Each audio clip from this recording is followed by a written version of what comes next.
आज थिला मार्च 20 माने पखाल दिवस। सकाळु सकाळु मु चलिली आम बाड़ी की देखिली कौन ए मोर काम रे आसीबो तो मु आगो को चलिली एबे मु धनिया Oh पत्र my को देखिबी। God.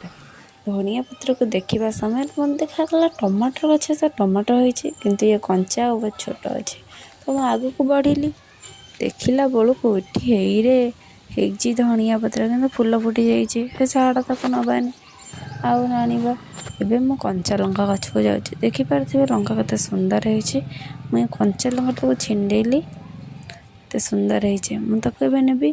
तापर एठी हमर देसी पियाज लागिथिला ते गोटे गछ ओपारिली तदर किछि हेइनथला। तापर मु आउ गोटे गछ ओपारिली देखिला बेलू को दादेर एते सुंदर छोट छोट पियाज होइथला जे बाध्य होई तको नेली।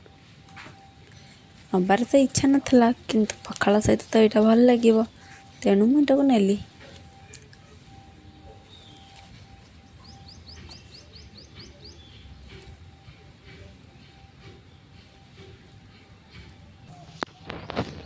एबे मु चली भूसंग पत्र नापाई कारण पखाल को तो छुंक दवाई भूसंग पत्र दरकार ना से मु भूसंग पत्र नेली। तापर मुझे चली देखी कौन कौन अच्छी परिबा कौन कौन नाही। अरे मत ये लगिला ये आंब कसी तो नाही तो मुझे काकुड़ी भेंडी और टमाटर सबू को थोइली। तापर एबे चलिली आंब कसी पाई गुडली घर बारी को। एबे ये बो जाऊला मु भी तो सांगे गली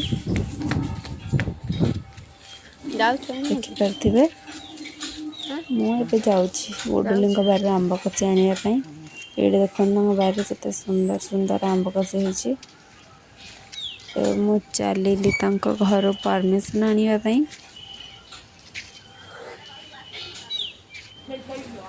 तो ये आंटी को परमिशन नहीं कि मो दादा को कहली कि आंब पारि देवाई।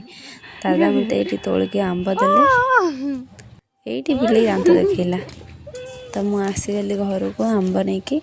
तापर एबे मु काटिबाई रेडी काटी सारिली। एबे मु सोरिष बाटण बाटुची तापर मु भेंडी गोटा भाजी।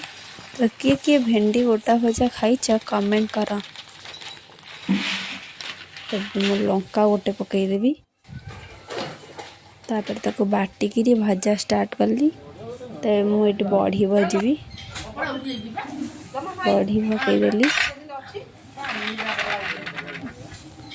निया बहुत जोर जलुला।